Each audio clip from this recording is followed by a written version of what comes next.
नाशिकमध्ये ज्योतिषाकडनं 73 लाखांची फसवणूक करण्यात आली आहे।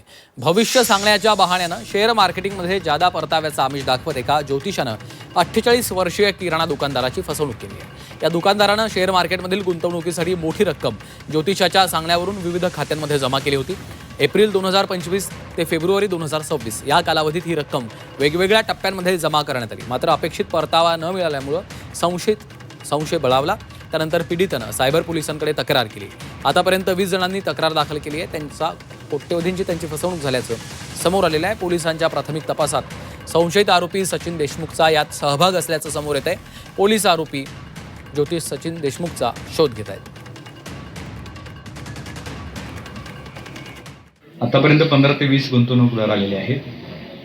फिर्यादीसहित त्यांची एकूण अमाऊंट कोटीच्या वर गेलेली आहे आतापर्यंत। तो सांगायचं की मी एनर्जी कमांडो आहे, त्याच्यानंतर